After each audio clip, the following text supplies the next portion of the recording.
আগামী ২৪ ঘণ্টায় দেশের আবহাওয়ায় বড় পরিবর্তনের ইঙ্গিত। কোথাও ভারী থেকে অতি ভারী বৃষ্টি, কোথাও বজ্রঝড়, আবার কোথাও শুধু ঘন মেঘে ঢেকে থাকবে আকাশ। প্রিয় দর্শক, বাংলাদেশের ৬৪ জেলাসহ ভারতের উত্তর ও পশ্চিমবঙ্গের আবহাওয়া কেমন থাকবে বিস্তারিত জানিয়ে দেব ভিডিওতে। সঙ্গে থাকুন। আর আপনি কোন জেলা থেকে দেখছেন, আপনার জেলার আবহাওয়া পরিস্থিতি কেমন বিরাজ করছে আমাদের কমেন্ট করে জানিয়ে দিন। আর সবার আগে সঠিক আবহাওয়ার খবর পেতে আমাদের চ্যানেলটি এক্ষুনি সাবস্ক্রাইব করুন।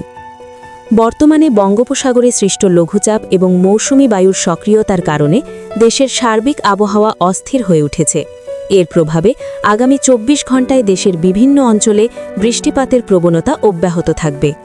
এখন শুরু করছি অঞ্চল ভিত্তিক পূর্বাভাস দিয়ে। সিলেট বিভাগে বৃষ্টির সম্ভাবনা সবচেয়ে বেশি থাকবে। অনেক এলাকায় মাঝারি থেকে ভারী বৃষ্টি হতে পারে এবং কোথাও কোথাও স্বল্প সময়ের জন্য অতি ভারী বর্ষণের সম্ভাবনা রয়েছে। বজ্রপাতের ঝুঁকিও থাকবে, তাই সতর্ক থাকার পরামর্শ দেওয়া হচ্ছে। চট্টগ্রাম বিভাগেও একই সময়ে বৃষ্টির তীব্রতা বেশি থাকবে। উপকূলীয় ও পার্বত্য এলাকায় ভারী থেকে অতি ভারী বৃষ্টিপাত হতে পারে। দমকা হাওয়া এবং বজ্রসহ বৃষ্টির সম্ভাবনা রয়েছে। বরিশাল বিভাগে মাঝারি থেকে ভারী বৃষ্টি অব্যাহত থাকতে পারে। কিছু এলাকায় দমকা হাওয়া বইতে পারে এবং বৃষ্টির পরিমাণ সময়ে সময়ে বৃদ্ধি পেতে পারে। খুলনা বিভাগে বৃষ্টিপাত তুলনামূলকভাবে কিছুটা কম থাকবে। হালকা থেকে মাঝারি বৃষ্টি এবং মেঘলা আকাশ দিনভর বিরাজ করতে পারে। ঢাকা বিভাগে আগামী ২৪ ঘণ্টায় আকাশ প্রধানত মেঘাচ্ছন্ন থাকবে। দিনের বিভিন্ন সময় হালকা থেকে মাঝারি বৃষ্টিপাত হতে পারে, তবে ভারী বৃষ্টির সম্ভাবনা তুলনামূলকভাবে কম।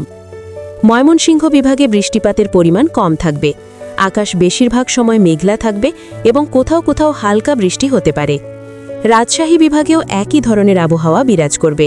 বৃষ্টিপাত কম হলেও দিনের শেষে বা সন্ধ্যার দিকে কোথাও কোথাও হালকা বৃষ্টির সম্ভাবনা থাকতে পারে। এখন তাপমাত্রার পূর্বাভাস। সারা দেশে দিনের তাপমাত্রা ৩০ থেকে ৩৪ ডিগ্রি সেলসিয়াসের মধ্যে থাকতে পারে এবং রাতের তাপমাত্রা ২৫ থেকে ২৬ ডিগ্রি সেলসিয়াসে নেমে আসতে পারে। আর্দ্রতার কারণে গরমের অনুভূতি কিছুটা বেশি থাকতে পারে। বাতাসের গতিবেগ ঘণ্টায় ৩০ থেকে ৪০ কিলোমিটার পর্যন্ত হতে পারে। বিশেষ করে বৃষ্টিপ্রবণ এলাকাগুলোতে দমকা হাওয়া অনুভূত হতে পারে। সার্বিকভাবে বলা যায়, আগামী ২৪ ঘণ্টায় দেশের পূর্ব ও দক্ষিণ পূর্বাঞ্চলে বৃষ্টির তীব্রতা বেশি থাকবে। দক্ষিণাঞ্চলে মাঝারি এবং উত্তর পশ্চিমাঞ্চলে তুলনামূলকভাবে কম বৃষ্টিপাত হতে পারে। শেষে কিছু সতর্কতা। বজ্রপাতের সময় খোলা স্থানে অবস্থান না করা এবং গাছের নিচে আশ্রয় না নেওয়ার জন্য অনুরোধ করা হচ্ছে। প্রয়োজন ছাড়া বাইরে বের হওয়া থেকে বিরত থাকাই নিরাপদ। এই ছিল আগামী ২৪ ঘণ্টার আবহাওয়ার পূর্বাভাস। পরবর্তী আপডেটের জন্য আমাদের সাথেই থাকুন। ধন্যবাদ।